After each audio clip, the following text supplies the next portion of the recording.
మర్రి golden diamonds ప్రారంభోత్సవ మరియు అక్షయ తృతీయ ప్రత్యేక ఆఫర్ గా VA పై ఫ్లాట్ 25% తగ్గింపు. Marri golden diamonds, Kukatpally, Hyderabad. Tamil Nadu assembly ఎన్నికల సమరం రసవత్రంగా మారింది. ఒకవైపు ద్రవిడ మోడల్ అంటూ పట్టు బిగిస్తున్న DMK, మరోవైపు కోల్పోయిన వైభవం కోసం పోరాడుతున్న అన్నా DMK.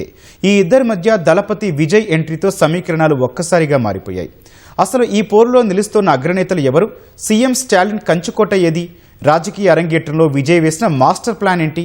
తెలంగాణ మాజీ గవర్నర్ తమిళిసై నుంచి DMK గూటికి చేరిన పన్నీర్ సెల్వం వరకు ఎవరెవరు ఎక్కడి నుంచి అదృష్టాన్ని పరీక్షించుకుంటున్నారు? తమిళ రాజకీయ ముఖ చిత్రాన్ని మార్చబోతున్న ఆ హేమాహేమీల నియోజకవర్గాలపై మా ప్రత్యేక కథనం.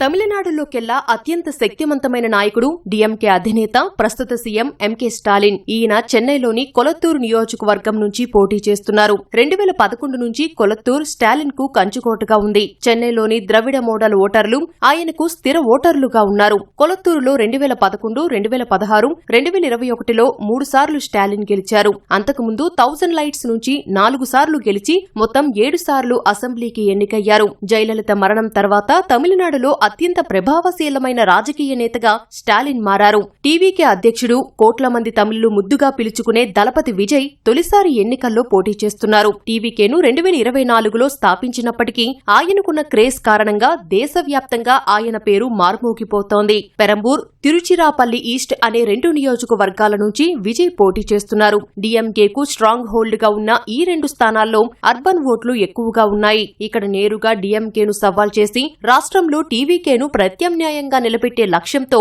విజయ్ ఈ స్థానాల్ని ఎంపిక చేసుకున్నట్లు ప్రచారం జరుగుతోంది. క్లీన్ పాలిటిక్స్, అవినీతి నిర్మూలన, ఉద్యోగాలు, డ్రగ్ ఫ్రీ తమిళనాడు ప్రచారంతో విజయ్ దూసుకుపోతున్నారు.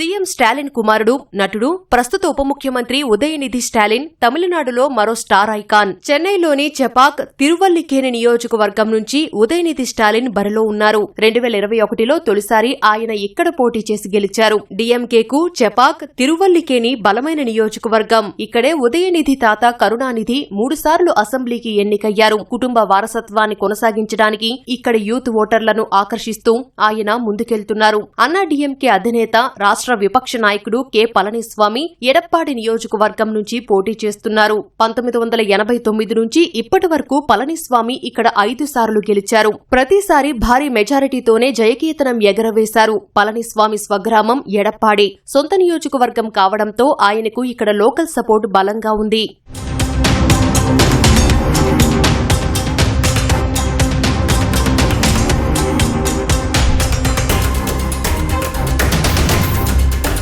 DMDK జనరల్ సెక్రటరీ, నటుడు విజయకాంత్ భార్య ప్రేమలత విజయకాంత్ విరుద్ధాచలం నుంచి తలపడుతున్నారు. 2021లో అదే సీటు నుంచి పోటీ చేసి ఓడారు. అయితే ఆమె భర్త కెప్టెన్ విజయకాంత్ 2006లో పార్టీని స్థాపించి భారీ మెజారిటీతో గెలిచిన లెగసీ సీటు కావడంతో ఆమె ఇక్కడే పోటీకి నిర్ణయించుకున్నారు. DMK కూటమిలో భాగంగా DMDKకు 10 సీట్లు వచ్చాయి. తమిళనాడుకు 3 సార్లు సీఎంగా పనిచేసిన ఓ పన్నీర్ సెల్వం ఇటీవలే DMKలో చేరారు. అన్నా DMKలో జయలలితకు నమ్మిన బంటుగా ఉన్న సెల్వం ఇప్పుడు DMK నుంచి తన సంప్రదాయ సీటు బోడినాయక్కనూరు నుంచే బరిలోకి దిగారు. ఇది ఆయన స్వగ్రామం కావడంతో స్థానిక ఓటర్ల మద్దతు బలంగా ఉంది.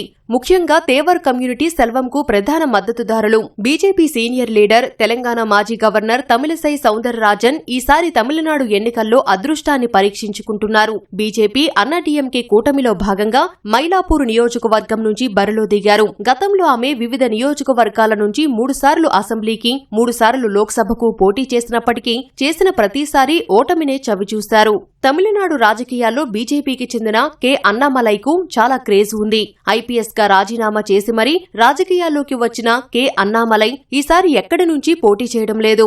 అన్నామలై కోరుకున్న సీట్ల టికెట్ కేటాయించలేదని, అందుకే ఆయన ఈసారి పోటీకి దూరమయ్యారని ప్రచారం జరిగింది.